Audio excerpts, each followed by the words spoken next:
Hello everyone, welcome to Narmada academy of education. मैं हूँ सागर पाटिल। तो ये वीडियो उन लोगों के लिए काफ़ी महत्वपूर्ण होने वाला है जिन्होंने अभी मध्य प्रदेश वर्ग 2 की परीक्षा दी थी और उनका रिज़ल्ट आया है। जो शिक्षक पात्रता परीक्षा वर्ग 2 की हुई थी उनके लिए काफ़ी महत्वपूर्ण वीडियो है। तो मैं इस वीडियो शुरू करने से पहले आप लोगों को एक चीज़ बता दूं कि अभी हाल फिलहाल में जो पटवारी का रिज़ल्ट आया तो उसमें कहीं ना कहीं जो घोटाला हुआ है, जो फर्जीवाड़ा हुआ है, आप लोगों ने भी सुना होगा। तो उसकी शुरुआत हम लोगों ने अपने चैनल से की थी और आज एक बहुत व्यापक स्तर पर उसकी बात पहुंच गई है। और कहीं ना कहीं हम लोग और 2-3 इंस्टीट्यूट से जुड़कर इस बात को कोर्ट तक ले जाने वाले हैं, कोर्ट में इसका केस डालने वाले हैं। और सेकंड चीज़, हम आप लोगों के माध्यम से बहुत सारे जो कैंडिडेट जिन्होंने परीक्षा दी उनके माध्यम से ट्वीट कराकर और भी ईमेल और राइटिंग फॉर्मेट में बहुत बड़े स्तर पर इसको बात पहुंचा रहा है। तो ये बहुत अच्छी अभी तक की तो उपलब्धि है, ताकि जितना भी फर्जीवाड़ा घोटाला हो रहा है उसमें चेंजेस आ जाए।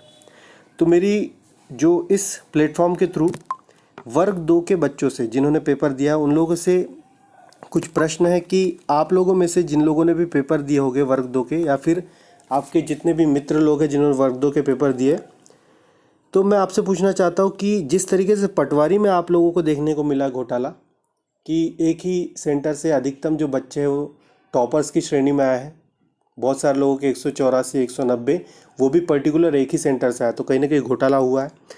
तो ऐसा ही घोटाला क्या आपको वर्ग 2 के पेपर में भी नज़र आया, या फिर एक तरीके से जो नॉर्मलाइजेशन होता है, जैसा कि पटवारी में हम लोगों ने देखा कि नॉर्मलाइजेशन के तरीके में कुछ लोगों के बहुत अधिक मात्रा में, जिनके पहले से ही अधिक नंबर थे उनके और अधिक नंबर बढ़ गए। ऑब्वियसली वो शिफ्ट आसान थी फिर भी उसके नंबर बढ़ गए, और जिनके कठिन शिफ्ट में पेपर थे उनके मार्क्स कम हो गए, और कम ऐसे वैसे नहीं, 20 से 30 नंबर कम हो गए। तो कहीं ना कहीं नॉर्मलाइजेशन के जो फॉर्मूला है उसमें गलती हमको नज़र आई पटवारी के पेपर में। तो इसलिए मैं वर्ग 2 के जो अभ्यर्थी है जिन्होंने पेपर दिए उनसे ये प्रश्न पूछना चाहता हूँ, क्या इस तरीके का घोटाला या फिर इस तरीके की जो चीज़ें हैं आपने भी ऑब्ज़र्व की? क्योंकि इस तरीके का जो फर्जीवाड़ा होता है इससे अधिकतम जो है नुकसान उन बच्चों को हो जाता है जो लोग काफ़ी टाइम से मेहनत कर रहे हैं, उनका जो कट ऑफ है बहुत ज़्यादा ऊपर चला जाता है और उनके सिलेक्शन में बाधा आती है। तो कहीं ना कहीं ये चीज़ें आपको हेल्पफुल करेगी। तो ये जो मैं प्रश्न पूछ रहा हूँ, आपको अगर ऐसा लगता है तो आप लोग क्या करिए, आप आपके फ्रेंड्स जो भी है, नर्मदा एकेडमी का जो ये वीडियो है इसके नीचे में कमेंट सेक्शन में इसको कमेंट में लिखिए कि ये जो फॉल्ट है मुझे ये नज़र आया, ताकि जिस तरीके से हम लोगों ने पटवारी की मुहिम चलाई थी, आप लोग देख सकते हैं कि मैं पिछले 2-3 दिनों से और भी पहले से पटवारी का जैसे ही रिज़ल्ट आया था मैंने पटवारी के बारे में, घोटाले के बारे में डिस्कस किया था, और अभी ये बहुत अच्छे लेवल पर चला गया है। तो कमेंट में लिखिए कि क्या प्रॉब्लम्स है, ताकि अगर इसमें कुछ घोटाला है, वर्ग 2 में भी कोई घोटाला है, तो उसको भी हम एक बड़े स्तर पर लेके जाएंगे, और अगर ज़रूरत पड़ी तो हम लोग इसका रिज़ल्ट भी चेंज करवाएंगे। ठीक है। और दूसरी बात, ये जो चीज़ें हैं हम लोग पीईबी को एक चीज़ दर्शाना चाहते हैं कि विगत 2-3 सालों से देख रहे कि पीईबी जो है ईएसबी की साइट पर जितने भी एग्ज़ाम आते हैं उसमें हर बार नॉर्मलाइजेशन के फॉर्मूले के नाम पर कहीं ना कहीं बच्चों के साथ में खिलवाड़ हो रहा है। उनके जो मार्क्स आते हैं, जो एक्चुअल मार्क्स आते हैं उसमें बहुत ज़्यादा बदलाव देखने को मिलता है। किसी के 15 मार्क्स घट जाते हैं, किसी के 20 मार्क्स घट जाते हैं। तो ये कहीं ना कहीं ये जो प्रोसेस है ये गलत है, और इस प्रोसेस को बदलना चाहिए। आप हर एक शिफ्ट को समान समझ के सभी का समान लेवल से ही जो है उसके नंबर बढ़ाते या घटाते हैं और उसके आधार पर कट ऑफ बना देते हैं, तो ये तो गलत है। एक प्रॉपर नॉर्मलाइजेशन होना चाहिए।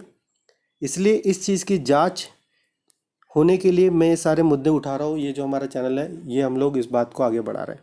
और दूसरी चीज़ जो आप लोगों से शेयर कर रहा हूँ, इन सभी का सुझाव अगर आप आपके स्तर पर दे सकते हो या फिर इंस्टीट्यूट के थ्रू दे सकते हैं और किसी भी तरीके से, तो आप लोग भी लिखिए कि जितने भी पेपर अभी तक हुए हैं जो कि फिर से हो सकते हैं, जैसे कि पटवारी हो सकता है, शायद वर्ग 2 पात्रता परीक्षा फिर से हो सकती है, या फिर अभी आगामी जितनी भी परीक्षा है अगर उनके पेपर होते हैं तो वो कैसे होना चाहिए, ऑफलाइन माध्यम से, जैसे कि हम पहले दिया करते थे।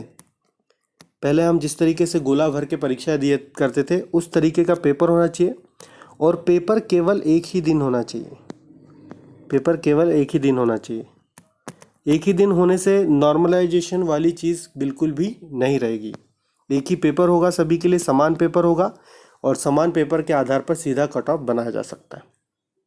तो ये मेरे कुछ मुद्दे थे। और मैं जो मेरा मुख्य मुद्दा था, जो मैं इस वीडियो के थ्रू आप लोगों से पूछना चाहता था, फिर से बता देता हूँ आप लोगों को कि वर्ग 2 में पटवारी की तरह ही अगर कोई पटवारी की तरह आपको कोई प्रॉब्लम्स नज़र आ रही हो, आपको लग रहा हो कि कहीं ना कहीं धांधली हुई है, तो ज़रूर इसी वीडियो के कमेंट सेक्शन में कमेंट करिए, उस चीज़ को लिखिए। ये हम लोग व्यापक स्तर तक पहुंचाने की कोशिश करेंगे।